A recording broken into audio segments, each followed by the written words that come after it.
Hi everyone, it's me, Darlene. I am here with something that I have been thinking about doing, and I'm going to do it. I'm a little nervous because there's a good chance I can screw this up in the end. I have no interest in mug rugs. I don't want to wash something just because my coffee cup has been on it. But they're popular, and it gives me something to actually quilt, because I don't like quilting quilts. I don't even like the looks of a quilted quilt. I think it ruins it. But for something like a mug rug or tote bags or things like that, I would absolutely love to do some quilting. I think it would be so creative and fun once I really get going with it. So I'm going to start on some small projects, and I'm going to make a mug rug that I would never in my lifetime use. I could use it maybe as a pot holder, but yeah. Okay, so here we go. I am starting with this square. No, it's not a square, it's a rectangle. I know this. And I made that in a previous video. I just went and watched the video because I was like, did I really make this? I know I did. And I was quite fascinated by my talent. I will link down below to this video. It was just a simple top stitched curve, and I have like a whole pile of quilt blocks that I make for videos, and I just dug through them and I said, this looks good for a mug rug. Mug rugs can be pretty much any size. I looked them up. Some people make them, you know, quite big for a coffee cup and then a saucer so you can have a donut or something like that. And I'm not concerned with size. I just want to try this. You can make any size you want. So I'm starting with a rectangle. I'm not even going to tell you the size because I want you to just go, okay, I'll tell you the size. This is about 6 1/4 by 5, but just do your own thing. Now I'm going to be doing a no binding method. It's going to look like a binding somewhat. And so what I'm doing is I'm going to add strips of another fabric. This fabric will also be the backing. So whatever you choose for your backing, have enough to make some strips.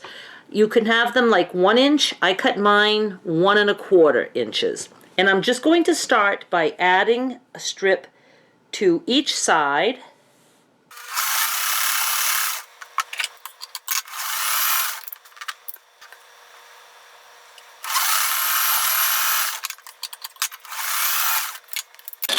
I will finger press.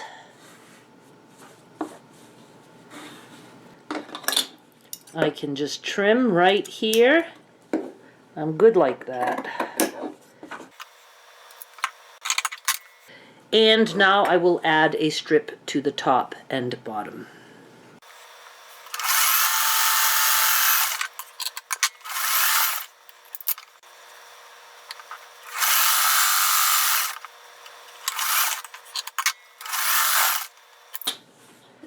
Finger press and trim. You can also trim it this way. You can just let it lay flat and go on the other side, and you can see where you need to trim. Just follow the other line.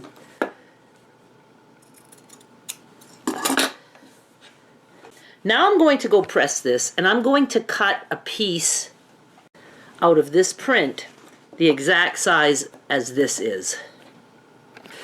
I cut a piece the exact same size as this piece. I also cut a piece of batting. I actually just laid this down on top of this fabric, and I was able to just trim it slightly and cut through this at the same time, so it was very easy to get it to be the same size. Don't get caught up on my sizes. You can do what you want. Just remember, whatever you start with, add strips, 1 inch, 1 1/2 inch, 1 1/4. I used 1 1/4. And then you're going to cut a backing and batting the same size. Now I have the batting on the bottom. This is cotton batting. The top of the mug rug next.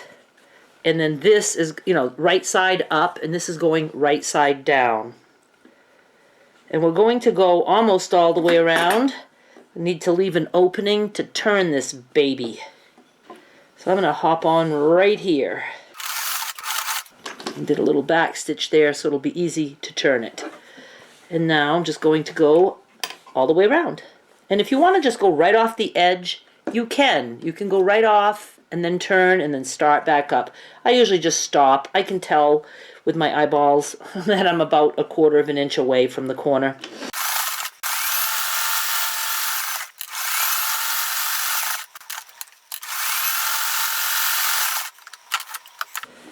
Just remember not to close it.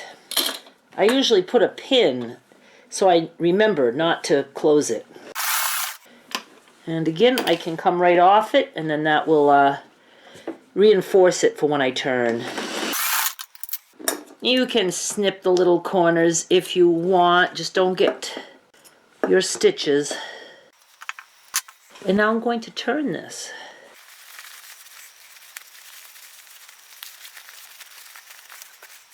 Oh, I like it.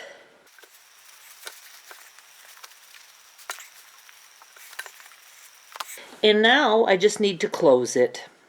Some people like to trim the batting away. I don't do that. I don't know. I just fold it. I think I can handle folding. And here's where I'm going to start screwing it up because I want to quilt this. But normally you quilt something with the top and the batting and the backing, and then you bind it so you can go right off and on the fabric, and then your binding hides all those, stitches that just went off the edge. But I don't want to start on the edge. I don't want to have lines going across what looks like binding. But what I am going to do to start is I'm going to just go and stitch all the way around, like 1/8 of an inch in, very close to the edge, and that's going to close this opening. So I'm going to start by just hopping on, like let's hop on right here. See, by making your backing the same color as this edge that you put on, this border, it doesn't show like if it rolls one way or another. That's why I like to do that. And I used a dark green thread, like a dark olive green. I thought I'd pick a good color because I think it will go good with this.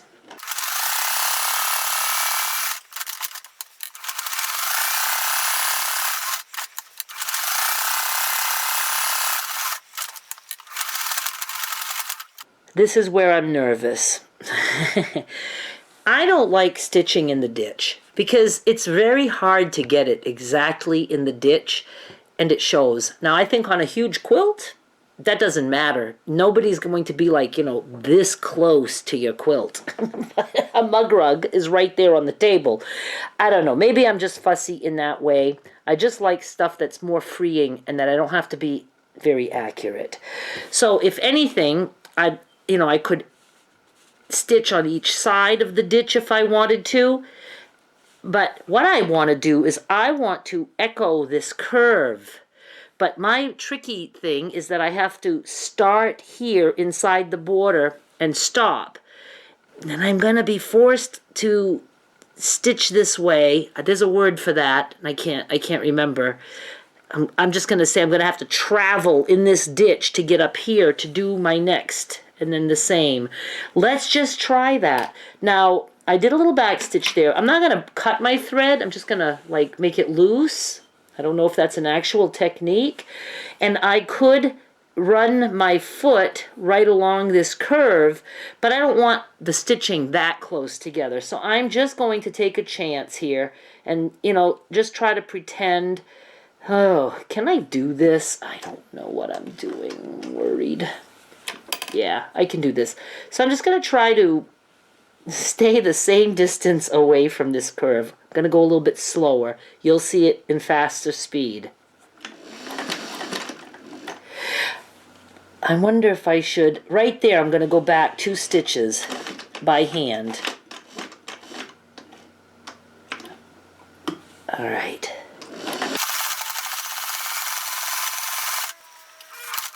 Okay, I'm going to be puckering here. I'm not happy about that.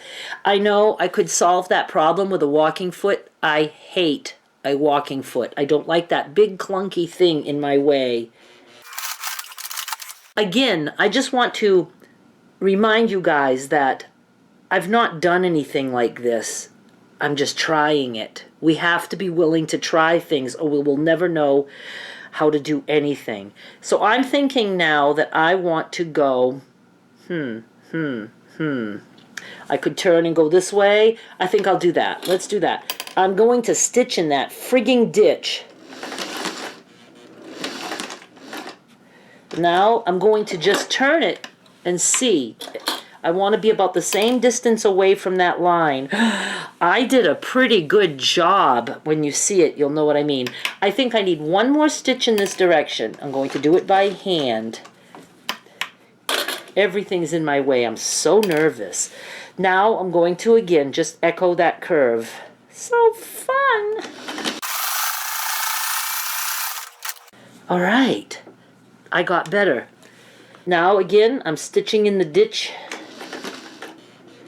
I mean, I certainly am okay with doing this, you know, for a ½ an inch worth, but I wouldn't want to do a whole long ditch. And I feel more comfortable doing it by hand. Okay, I'm going to just test. Nope, I got to go a couple more. All right, here I go. This is awesome. I think that's enough. I don't know. Do I want to do one more? I'm afraid I'll run into... I guess I'll do one more. This is where experience would help. I'm going to just echo it again. Okay, I was kind of able to do it without actually going onto the border. Now, if I wanted to, I could stitch in the ditch all the way to here. I think I'm going to do it. I'm getting brave. I'm getting brave with the stitching and the ditching.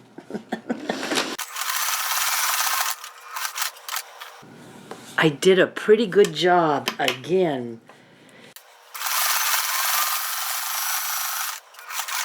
So now I just echoed here. Now you know what? When I top stitched that in the other video, I had used clear thread. I only know this because I watched it. I actually watched one of my own videos. I'm going to go ahead, I'm going to do it right now while I'm not too far. I'm going to top stitch on top of that line. Now this is going to be very... I don't know what word I want. I can't think. Can I do it? Let's go.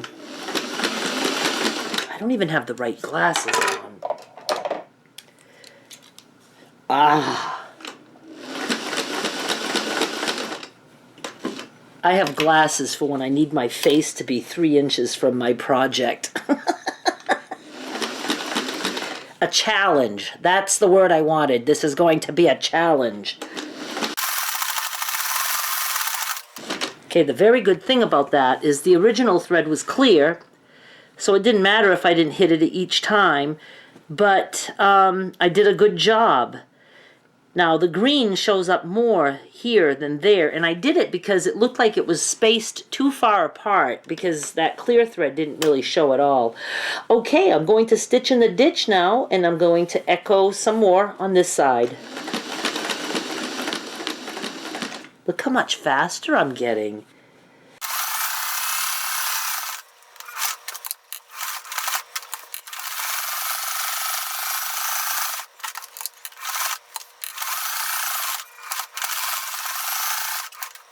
I guess I will go around the whole inside.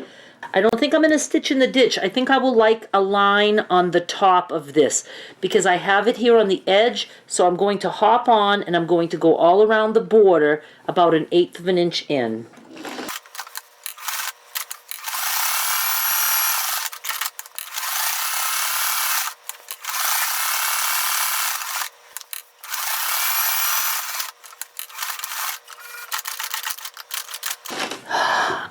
I'm done.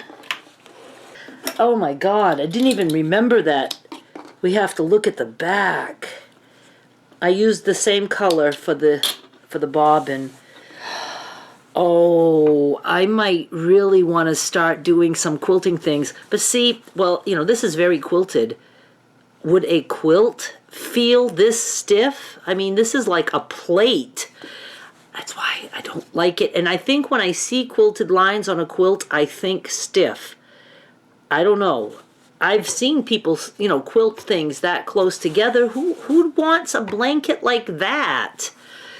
My only thing is I have a little bit of a bump where I closed, but I think I did a good job. I did a good job with the echoing.